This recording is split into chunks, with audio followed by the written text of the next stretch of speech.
سفیان sorry نے بیان کیا، ان سے ہشام بن عروہ نے، ان سے عروہ بن زبیر نے، ان سے حضرت عائشہ رضی اللہ عنہا نے کہ نبی کریم صلی اللہ علیہ وسلم کو 3 سوتی دھلے ہوئے کپڑوں کا کفن دیا گیا تھا۔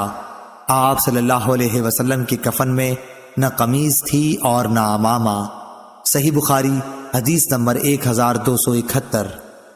مسدد نے بیان کیا، ان سے یحییٰ نے، ان سے ہشام نے، ان سے ان کے باپ عروہ بن زبیر نے، ان سے ام المومنین حضرت عائشہ صدیقہ رضی اللہ عنہا نے کہ رسول اللہ صلی اللہ علیہ وسلم کو 3 کپڑوں کا کفن دیا گیا تھا، جن میں نہ قمیض تھی اور نہ عمامہ تھا۔ حضرت امام ابو عبداللہ بخاری رحمہ اللہ فرماتے ہیں کہ ابو نعیم نے لفظ ثلاثہ نہیں کہا اور عبداللہ بن ولید نے سفیان سے لفظ ثلاثہ نقل کیا ہے۔ صحیح بخاری حدیث نمبر 1272۔ اسماعیل نے بیان کیا، کہا کہ مجھ سے مالک نے بیان کیا، ان سے ہشام بن عروہ نے، ان سے ان کے باپ عروہ بن زبیر نے، ان سے عائشہ رضی اللہ عنہا نے کہ رسول کریم صلی اللہ علیہ وسلم کو سحول کے 3 سفید کپڑوں کا کفن دیا گیا تھا، نہ ان میں قمیض تھی اور نہ عمامہ تھا۔ صحیح بخاری حدیث نمبر 1273۔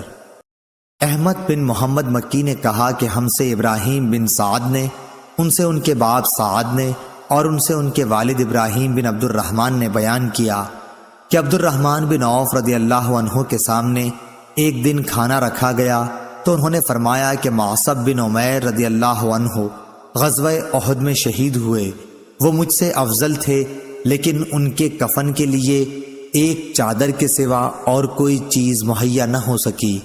اس طرح جب حمزہ رضی اللہ عنہ شہید ہوئے یا کسی دوسرے صحابی کا نام لیا، وہ بھی مجھ سے افضل تھے، لیکن ان کے کفن کے لیے بھی صرف ایک ہی چادر مل سکی۔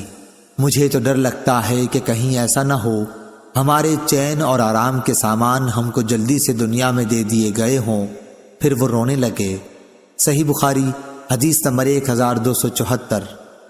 شعبہ نے خبر دی، انہیں سعد بن ابراہیم نے، انہیں ان کے باپ ابراہیم بن عبد الرحمن نے کہ عبد الرحمن بن عوف رضی اللہ عنہ کے سامنے کھانا حاضر کیا گیا، وہ روزے سے تھے۔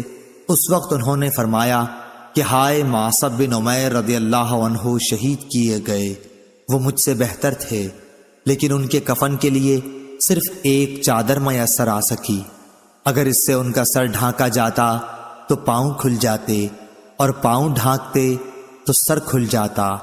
اور میں سمجھتا ہوں کہ انہوں نے یہ بھی فرمایا، اور حمزہ رضی اللہ عنہ بھی اسی طرح شہید ہوئے، وہ بھی مجھ سے اچھے تھے۔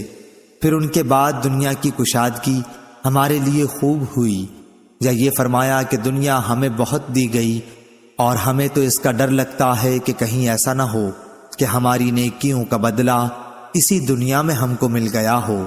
پھر آپ اس طرح رونے لگے کہ کھانا بھی چھوڑ دیا۔ صحیح بخاری حدیث نمبر 1275۔ خباب بن ارت رضی اللہ عنہ نے بیان کیا کہ ہم نے نبی کریم صلی اللہ علیہ وسلم کے ساتھ صرف اللہ کے لیے ہجرت کی، اب ہمیں اللہ تعالیٰ سے اجر ملنا ہی تھا۔ ہمارے بعض ساتھی تو انتقال کر گئے اور اس دنیا میں انہوں نے اپنے کیے کا کوئی پھل نہیں دیکھا۔ معصب بن عمیر رضی اللہ عنہ بھی انہی لوگوں میں سے تھے، اور ہمارے بعض ساتھیوں کا میوہ پک گیا اور وہ چن چن کر کھاتا ہے۔ مصعب بن عمر رضی اللہ عنہ احد کی لڑائی میں شہید ہوئے، ہم کو ان کے کفن میں ایک چادر کے سوا اور کوئی چیز نہ ملی، اور وہ بھی ایسی کہ اگر اس سے سر چھپاتے ہیں تو پاؤں کھل جاتا ہے، اور اگر پاؤں ڈھکتے تو سر کھل جاتا۔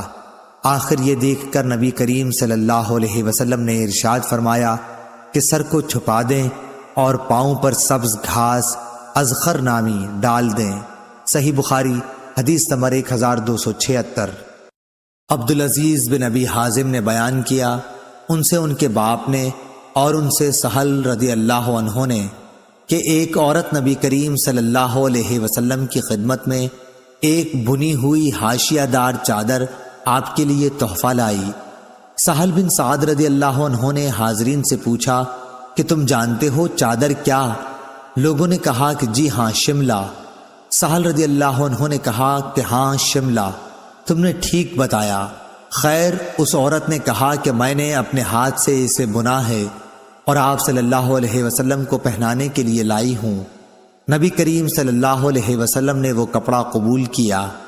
آپ صلی اللہ علیہ وسلم کو اس کی اس وقت ضرورت بھی تھی، پھر اسے ازار کے طور پر باندھ کر آپ صلی اللہ علیہ وسلم باہر تشریف لائے تو ایک صاحب عبد الرحمن بن عوف رضی اللہ عنہ نے کہا کہ یہ تو بڑی اچھی چادر ہے، یہ آپ صلی اللہ علیہ وسلم مجھے پہنا دیجئے۔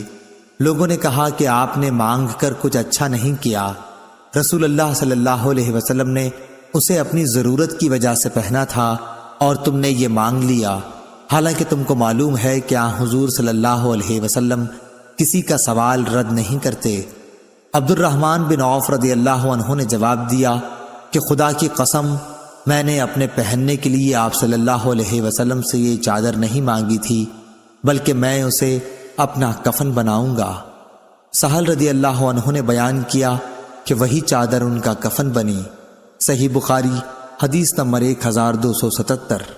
سفیان سوری نے بیان کیا، ان سے خالد حذا نے، ان سے ام حذیل حفصہ بنت سیرین نے، ان سے ام عطیہ رضی اللہ عنہا نے بیان کیا کہ ہمیں عورتوں کو جنازے کے ساتھ چلنے سے منع کیا گیا مگر تاکید سے منع نہیں ہوا۔ صحیح بخاری حدیث نمبر 1278۔ بشر بن مفضل نے بیان کیا، انہوں نے کہا کہ ہم سے سلمہ بن علقمہ نے اور ان سے محمد بن سیرین نے کہ ام عطیہ رضی اللہ عنہا کے ایک بیٹے کا انتقال ہو گیا۔